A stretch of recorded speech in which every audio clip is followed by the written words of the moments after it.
The business behind Kurzgesagt. You know what I'm saying? Hopefully he talks about how this all happens. You feel me? In 2023, Kurzgesagt has existed for 10 years.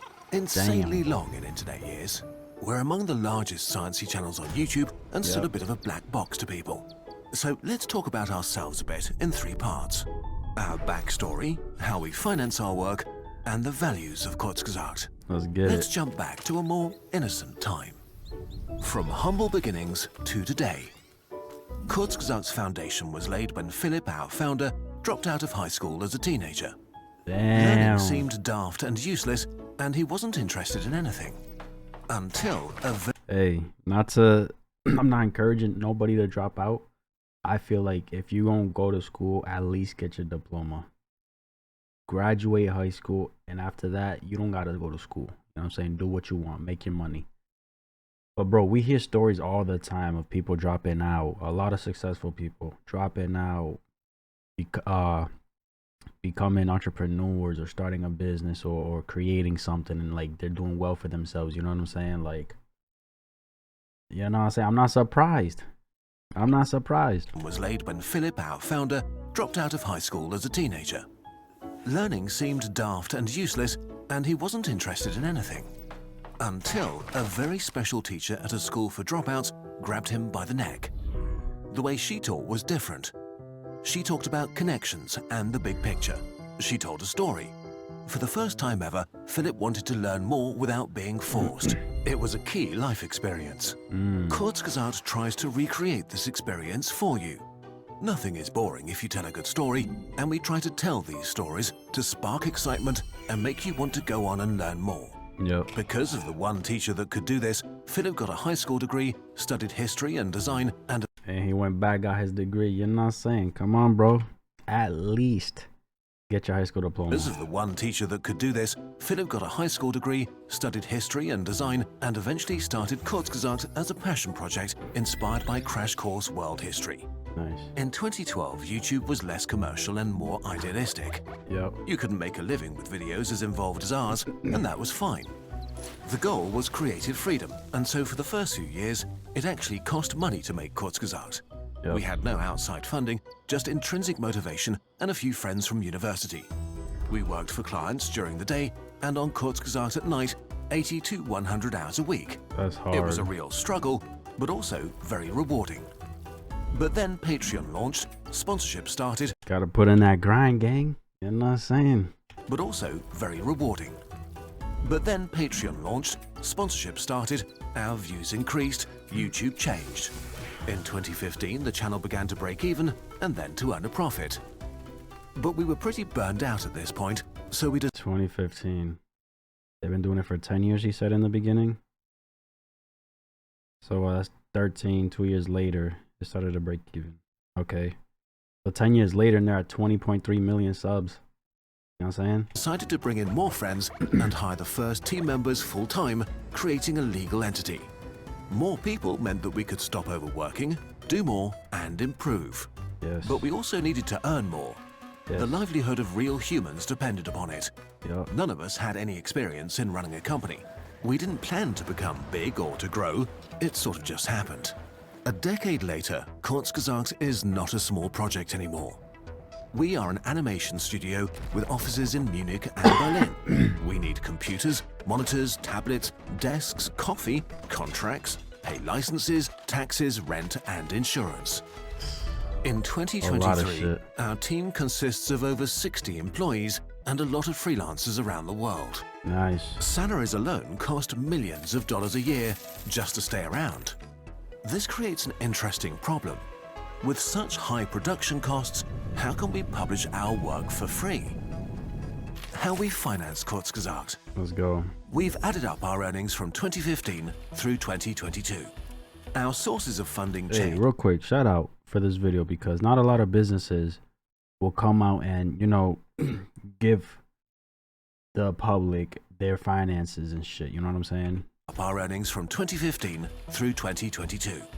Our sources of funding change depending on opportunities and the state of the world. Early on, agency work was our main source of income. Ad revenue varies. In some years, we got more sponsorships than in others. The shop didn't exist for a long time, then it became pretty big after we launched our calendar. 62% of our revenue comes indirectly or directly from you. You watch our videos with ads, support us on Patreon, or buy from our shop. Yo. The single biggest source of income by far is our shop, that alone accounted for 40% over the last 8 years. Crazy. The shop started small, but once we published our calendar for the first time in 2016, we realized it could really help us do more things, and we started producing more and more science products, from our posters to our gratitude journal or universe-scented candles. Fire. YouTube ads accounted for 13% and Patreon 9%. Damn, 13? So without your support... That's a little bit, gang. That's crazy. So their shop really is the big money makers. Because, well, that's 53, 59. That's up 62 right there, right? We would cease to exist. Our shop and Patreon are our most important sources of revenue. And because we see ourselves as science communicators, we don't just do merch, but sciencey products that we spend hundreds of hours researching, discussing with experts, polishing up and working on directly with the manufacturers. They are part of the science story we try to tell. It also just feels good to get directly funded by you guys and give you something back for it on top of our videos. YouTube ads are a crucial part of our funding as well, but they are not within our control. Then there's paid agency work, which we stopped doing in 2022. It accounted for 9% of our revenue over the last 8 years. A lot in the beginning, not much by the end. Then there are commercial sponsors advertising products. They accounted for 12% of our revenue. We also got about 7% from German public broadcasting for the German channel, but ended this partnership in 2022. Finally, there are institutional sponsors representing about 10%. Some people take issue with this, especially Bill Gates has come under public scrutiny, and we've been criticized for even working with organizations funded by him. So let's look at this. Wait, why? Some people take issue with this in the German channel, but ended this partnership in 2022. Finally, there are institutional sponsors representing about 10%. Some people take issue with this, especially Bill Gates has come under public scrutiny, and we've been criticized for even working with organizations funded by him. So let's look at this 10% in more detail. About 3% of our revenue over the last 8 years came from the Gates organizations for a wide variety of topics, often suggested by us. 5% comes from open philanthropy and is only used for specific projects. With these funds, we've started Arabic, Hindi, Korean, Japanese, Portuguese, and French channels, bringing more free science content to more people. Nice. Then there's a 2-year funding for original TikTok content, which gives us freedom. Then there's a 2-year funding for original TikTok content, which gives us freedom to explore and learn how to do short-form science communication. The final 2% came from other organizations like the Red Cross or the UN, for example. We choose institutional sponsors carefully, but if organizations want to fund videos that help us spread quality information about relevant topics, this is an easy yes for us, if we have the capacity for it. On top of that, the institutional sponsors we're working with align with our values. We have contracts with every grant giver or sponsor that bars them from editorial influence other than suggesting topic areas like global health or climate change. We agree on video topics together, but sponsors can neither influence details nor our conclusions. Respect. The final decision always remains with us. Respect. And usually we develop the topics of the videos autonomously and tell the sponsor what we're doing afterwards. If you're interested in how we research our videos in detail, our head of research wrote an article about it. Running an educational YouTube channel is a balancing act that we take very seriously. We're doing our best. Facts. You gotta make sure everything, makes sense. It's true. You know what I'm saying? You don't want to steer people away from what the thing actually is or what they're talking about is true. You know what I'm saying? YouTube channel is and you gotta think too, some people go to this channel and they apply it into school, right? So it's like they gotta make sure everything's on point. Our head of research wrote an article about it. Running an educational YouTube channel is a balancing act that we take very seriously.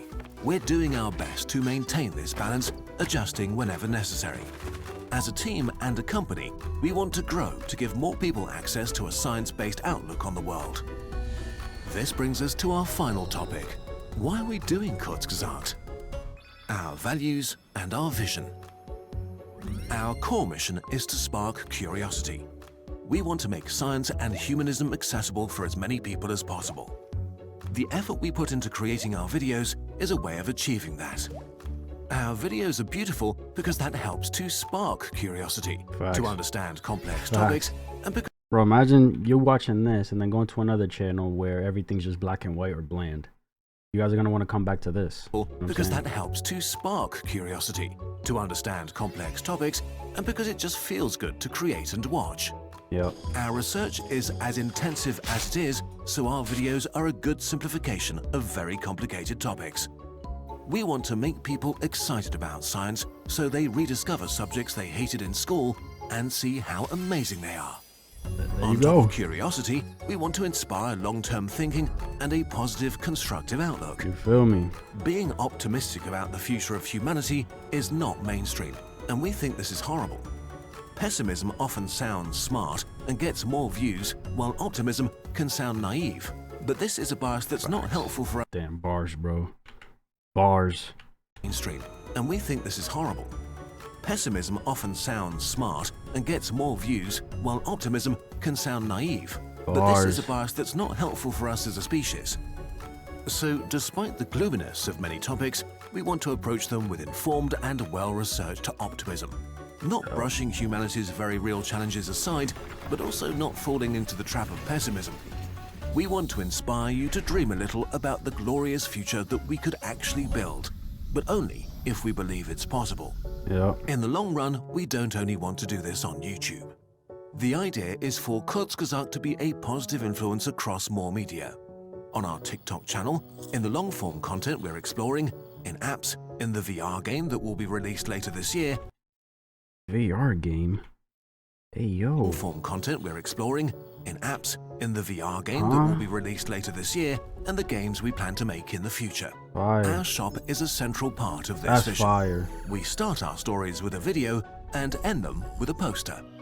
There are so many things we want to do. And thanks to you watching this right now, we have the freedom to work to the best of our knowledge and ability. In the end, we hope you like what we offer and that we'll be doing something worthwhile for as long as we exist. And hopefully, we'll have a lasting impact by making science and learning more fun for as many people as possible.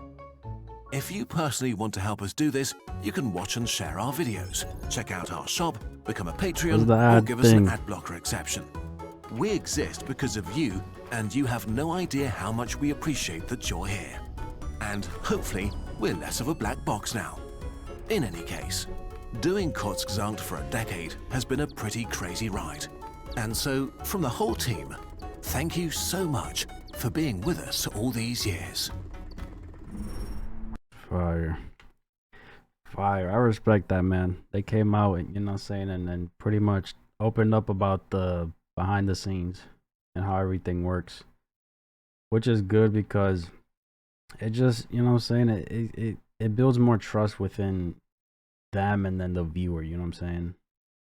7 years ago, Kurzgesagt was a huge inspiration and started my own YouTube channel. Thank you for the transparency. Oh shit. 2.6 milli. It means so much joy to learn that Kurtz was inspired by Crash Course. World history of production of Hank and John Green. These two have had such a big hand in my passion for learning. Nice. English teach. I used to show your videos to my students. My intention was teaching them about English grammar, but they got so hooked with the science content of your videos. I just want to say thanks a lot. You feel me, bro? Schools use this all the freaking time, bro. The schools I went to, that I never heard of this. I never heard of Kurzgesagt, you know what I'm saying? I only heard of what's his name? Bill Nye the Science Guy. That's about it. You feel me? But other than that, bro, this is dope to have. Especially like people who, I don't know, bro, just don't understand it at school. So when they pull it up on here and they see the topic here, it's like, oh, now I get it. Because sometimes people just need the visuals, bro. You feel me? But let me know what you guys thought. That's my reaction. If y'all enjoyed, give this video a like, subscribe if you haven't. And I'm out.